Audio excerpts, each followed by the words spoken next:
Thank you all for being here. My name is Shannon Rose McAuliffe. I'm the manager of the student arts programs at MIT, and we're all here today to kick off the 2020-2021 15K Creative Arts Competition. I'm really excited to introduce everybody.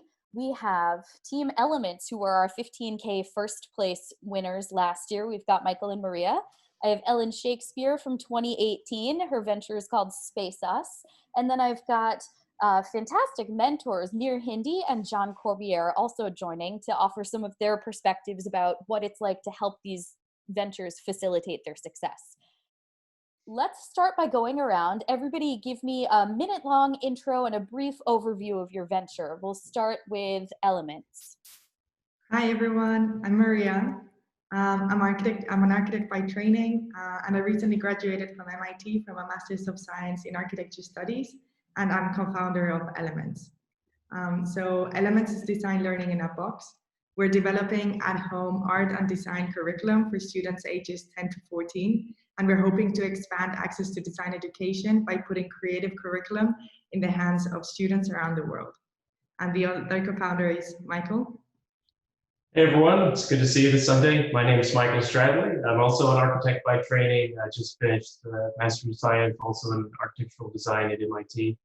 And the way Elements started, Maria and I partnered up in the fall of 2019, and we were kind of guest teaching a small design seminar looking at experimental teaching methods in architecture. And the idea felt strong, our partnership felt strong, and so we built that kind of rough collaboration into Elements. We've been working on that ever since. Excellent. Thank you both for that introduction. Why don't we pop over to Ellen next? Hey, thanks, Shannon, and thanks for the invitation to be here. It's a pleasure. My name is Ellen, and about 3 years ago, my co-founder Stephanie and I started our venture, which is called Spaceus. And Spaceus works with artists and property owners to turn underused urban space, whether that's a vacant storefront or perhaps a neglected park in a neighborhood, into spaces for communities to come together and for artists and their work to be showcased. And we do this because we believe that when artists have space in the city, everybody benefits. And Stephanie and I, we started it as architecture students at MIT. It was as simple as walking down Mass Ave on the way to studio every morning and seeing these vacant storefronts along, in Central Square and Kindle, and thinking there's got to be a better way to use these spaces, and simultaneously knowing that the city of Boston and cities elsewhere continuously need space for artists. And so, for the last 3.5 years, we've been working on doing that, sort of matching these spaces with artists and small businesses and entrepreneurs who need the space to grow and thrive in the city. Obviously, that's a strange thing to be working on during COVID. This idea of bringing people together indoors is something that, makes everybody kind of cringe these days, rightly so. So recently, we've been expanding the kinds of places that we work as well. So working outdoors with communities in parks, in parking lots even. This past summer, we put together a fair for the city of Boston that used these sort of more socially distant and safe sites to continue to celebrate local art. That's excellent. Thank you so much. I also look forward to hearing a little bit more about that as we continue with the panel. Next up, we have Nir Hindi. Hi everyone, good afternoon from Madrid, Spain. My name is Nir. Coming from original background in business entrepreneurial background, started few companies. Today I always say I kind of combine two of my greatest passion, art and entrepreneurship.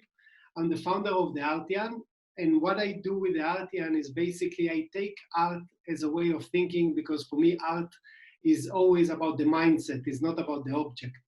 And I help business organization to bring art more as a way of thinking into specifically the innovation processes in business organizations.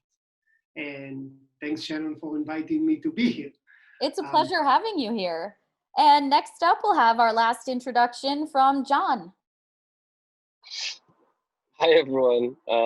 Thanks so much for having me. My name's Jon Corbiere. I run a animation design studio in Toronto, Canada called Thought Cafe, as well as a technology experiential company called Future Talk. We focus primarily on factual content, cause-based information spreading, essentially, and really have been pushing the boundaries in how we use augmented reality and virtual reality technologies to sort of spread important messages and help people, especially in sort of the compassion realm, understand social and political issues. Excellent. Thank you all so much. Now we're going to get into a slightly deeper dive about each of your ventures and experiences and how they've related to different aspects that we try to promote in the 15K. So first up, from Michael and Maria, I would love to hear an update about your progress since May. And if you can discuss things like the RAMP project that we did with Arts at MIT and how your testing is going, that would be great. Sure, absolutely. May feels like a lifetime ago, but since then we've kept ourselves pretty busy. We just concluded this program that you referenced called RAMP. Like all good things at MIT, it's an acronym. It stands for Remote Art Making Pilot. And so this was a 6-week kind of experimental art and design studio that Elements ran in collaboration with MIT's Student Art Association. So just following the 15K competition, the Student Art Association reached out to us. They had the same problem as everyone who's teaching right now. We need to do this remotely. We want to support the robust student art community at MIT. How do we do this when we're all distributed over the summer?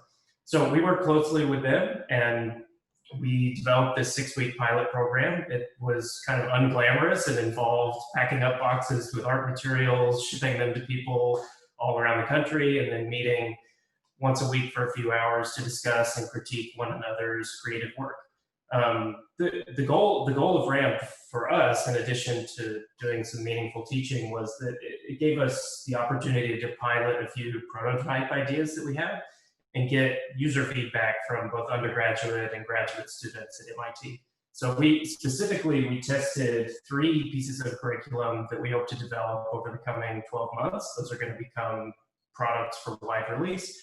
The first was curriculum about color, material, and pigment formulation. So people are taking objects from the world, turning them into paint. The second was a kit that dealt with cyanotype and photography without the camera. And the third was a curriculum that looked at rule-based and generative drawing systems. Yes, and currently we're working on building a pre-launch prototype, which will be made available to a limited audience this winter.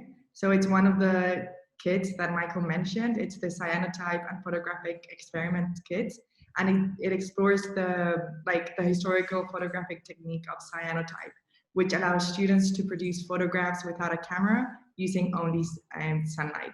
And this kit will include light-sensitive cyanotype sheets, as well as a series of design challenges and historical reference, and a range of materials that will help the students explore and experiment with this technique.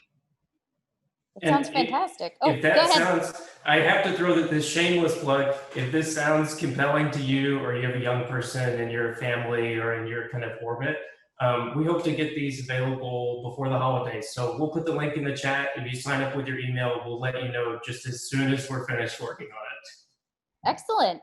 I neglected to introduce my fantastic co-host. His name is Theo Fields. I introduced him in the beginning of the last session, but I know that we've had some new people join us. So Theo is my co-moderator and is also going to be asking some questions to everybody.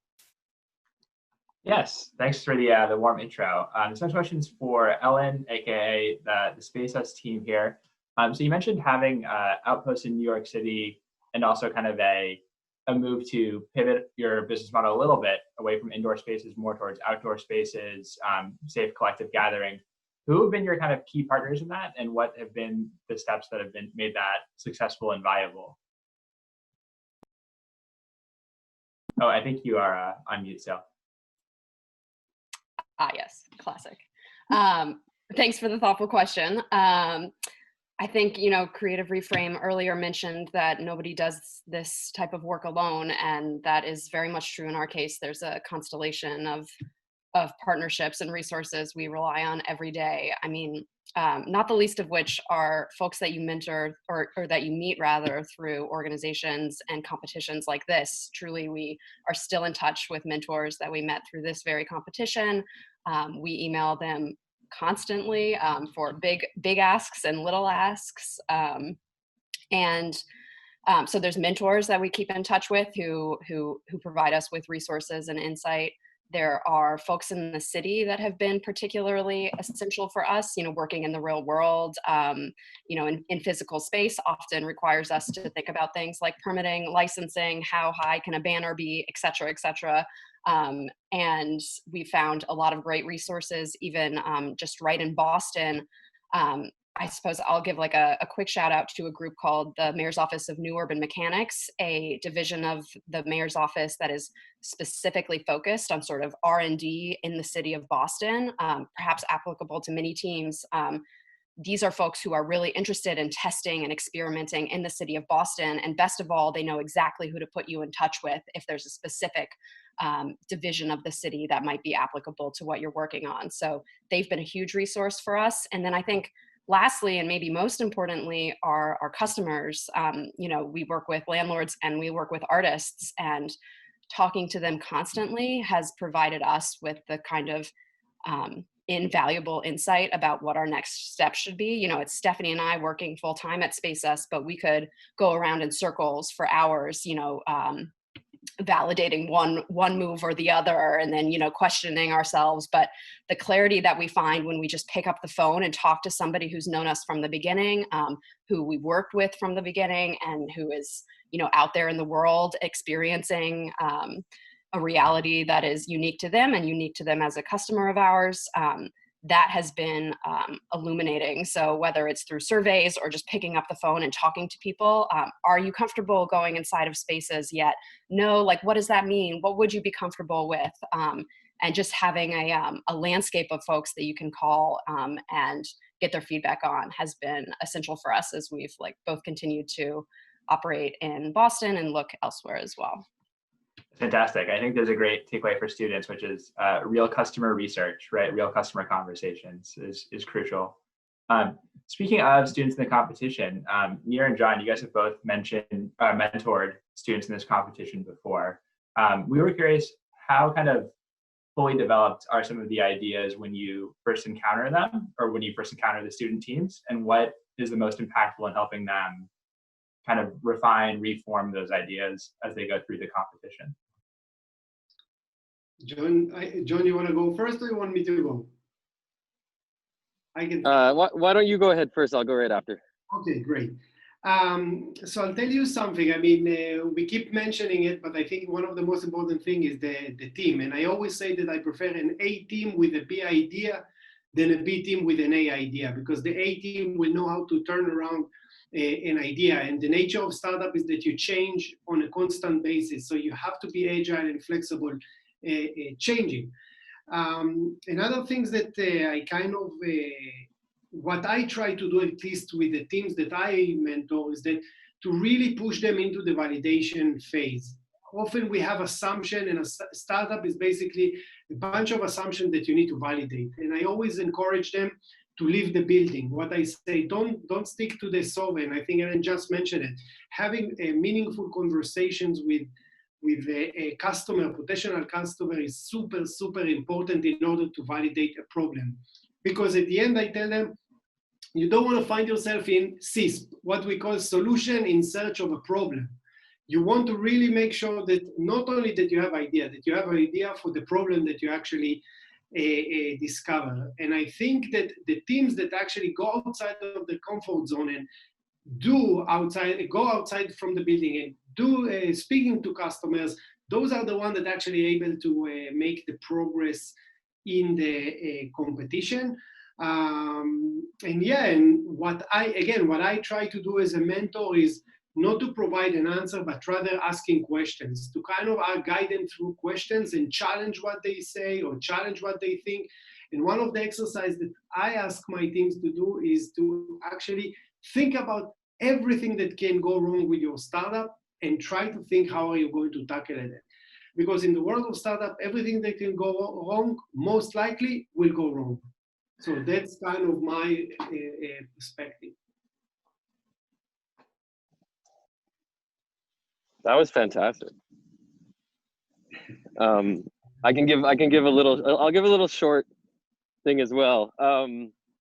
I think one of the most important things when you guys are coming up with these ideas is like to share it and share it with a lot of people. We get really caught up with holding ideas really close to our hearts and being afraid that if we share it with someone, they might take it from us or they might do it quicker. But the reality is there's probably dozens, if not hundreds of people that are coming to the same conclusions that you're coming to at the same time. And the only way to sort of win this race is to do it as a relay with a team and to be really, really confident about that team, but to not hold things in. So test with as many people as possible, talk to people about it. It's still going to be, your idea and your baby. Try to solve a common problem, a simple problem, not a super complex one, especially for this competition, because it's going to be very difficult. You're going to run out of time, and you want something that is simple but iterative, that you can really iterate on. Think about, areas that give people anxieties, how you can solve those sort of things. That kind of stuff is becoming really, really important right now in the environment that we're finding ourselves in. So I think you guys should really focus on that. And then, don't necessarily focus on something that you're good at. Obviously, you should do an area that you're good at, but it's too easy to be sort of, to get tunnel vision, to be caught up in this like great idea about something that you already know a lot about and something that you're already good at. But generally, that's not always going to end up being the best idea that you may be able to come up with. Sometimes the idea you least expected will come up. So you have to be willing to have a lot of ideas, be willing to, throw them out quickly and iterate, and sort of let the process guide you, like an ocean swell would guide you. Control your ship, set a destination, but know that the pathway there isn't going to necessarily be exactly what you expected. So yeah, avoid tunnel vision at all costs. And that's what I have to say about that. These are all really, these are all fantastic insights. This is great advice. In the spirit of keeping things fresh and lively and, again, not succumbing to Zoom fatigue, I want to take a few minutes now and do a full group sort of lightning round. So we'll do 2 minutes roughly each. And I'd like you all to tell us, what is one key piece of advice or sort of pearl of wisdom that you would give to prospective competitors in this competition? Let's go with Elements. Okay, I can start. So for me, the one key piece of advice would be forming a team that shares the same vision and the same values as you do. I think the team defines the culture of the startup, and that's why working with people whose beliefs and whose values align to yours is so important to make your venture successful. And I mean successful not only in terms of launching and raising capital, but also successful at a personal level. I think meaning that something that is meaningful to you and that you believe is adding value to society. So I think that would be, and someone who you enjoy working with, because you're going to spend a lot of time with them. I think that would be mine. Yeah, absolutely. I agree with all of that. My advice, again, we're very early in on it. Maria and I are early in, so maybe don't put too much stock in this, but this is similar to Jonathan's point, which is you kind of can't be precious with your idea or what you're developing. And my advice would be to test the thing as quickly as you can and as often as you can. Before Maria and I before we had a name, before we're having conversations about venture this, startup that, we were testing our idea on captive audiences like our peers in the Department of Architecture or junior high students from the Cambridge area that we volunteered to quote unquote teach. And then we went and tested our prototype curriculum on them. And it's like embarrassing, it's a little hard to put unfinished, messy work out into the world and be judged, but we found that, number one, we gathered a ton of useful information that we were only going to gather by engaging with real people, putting our product, half-baked as it was, in front of them. And the other thing that we realized is that people were incredibly forgiving and helpful. The moment that you explain, this is something I'm working on, I value your opinion, we're talking to you because you have valuable insight and perspective, that we want access to, and we think this project is important, but we can't get there without feedback from people like you. The moment you say something like that, people buy in, they're forgiving that the thing is a rough draft, and we found that from junior high school students all the way up to PhD candidates at MIT, people were willing to take their time and engage with your prototype and give you earnest feedback. So test early, test often, get over the kind of like shyness of it, and just see what people think of what you're working on. I think that's a really important point. I think especially for a lot of creative people, it's sort of the intersection of passion and vocation, and that vulnerability can be really difficult to overcome. But you've got to, get out of that comfort zone in order to thrive and flourish in the way that you're hoping to succeed.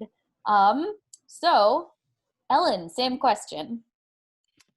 Yeah, I think if I was talking to myself 2 years ago, just starting out on this, I would remind myself that no matter the outcome of the competition, you're going to learn more about yourself than maybe even you learn about your venture in this process. And that is a worthy venture, if you will. I also think that it's an incredible opportunity to get outside of the walls of MIT, a place that can often be very claustrophobic and inward looking. We used it as an opportunity to finally get to know neighbors that we never interacted with when we spent all of our time in Building 7 and studios. And so I would use it as an opportunity to get to know yourself better as a human, as somebody who's going to be joining the workforce, as somebody who works with others. No matter what happens on stage, it is an incredible opportunity to get to know yourself a little bit better too. I really appreciate that answer, because we're really trying to facilitate edification, learning, betterment for everybody at all stages. And it shouldn't be end game driven. I think the focus and the priority, which is becoming such a rich part of the MIT entrepreneurship ecosystem, is that there's a spirit of, inquisitiveness and learning, and that, regardless of who gets the great big check at the end of the day, ultimately there should be value added and mentorship for everybody. So yes, absolutely. Nir, your turn. Yeah. I'll use some of the things that you mentioned. I mean, for me, the check at the end is not what's important. Entrepreneurship, it's a mindset and it's a way of living. So whether if you will succeed this competition or not, it's tools that will serve you later on in life. And the average say that you need to start at least 9 companies until you succeed with the 10th. So it's a long game, entrepreneurship. Having said that, it's super important to use speed. You need to make as many iterations as you can with a very limited time that you have. And creatives, I really love to work with creative. There is one challenge often is that they are so passionate about what they are doing. They are so focused on the product, the presentation of the service, that they forget there is a customer outside. So it's important to have a great product, but make sure that you speak to your customers. And when you go to your customers, don't search for the answer you want to hear. Come open-minded, be active observer in order to be able to really understand what they are looking for. Sometimes they don't know what they want until you show it to them. So that's my takeaway. I really like that. The insights that everybody seems to be sharing today center around network partnerships, willingness to fail, willingness to learn. So John, do you have any other follow-ups for that?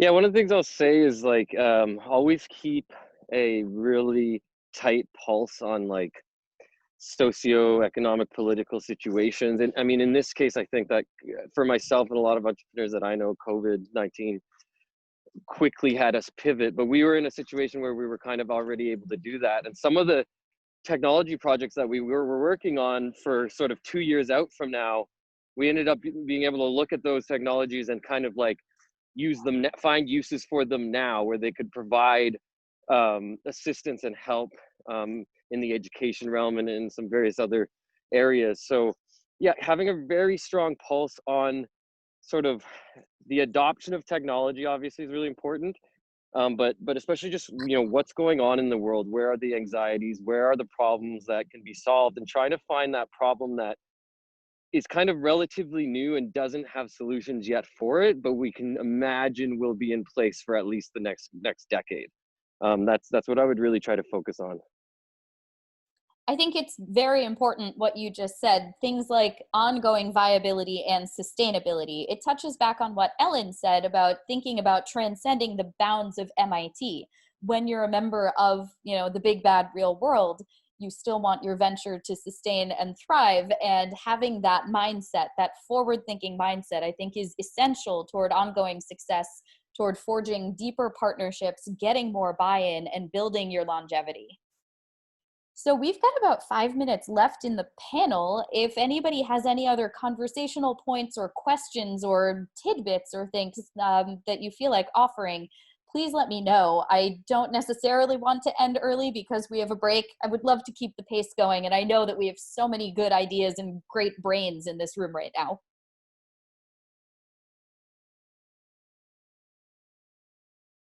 Oh, it looks like we have a question from Sita. Go for it.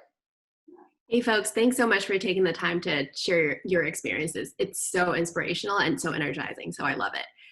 My question is, as someone who has done some venture stuff related things in the past, but not quite in the arts space, I'm curious to understand your perspectives on what have you found are unique barriers and roadblocks in building a startup in the art space? And how did you advise your mentees to overcome those barriers?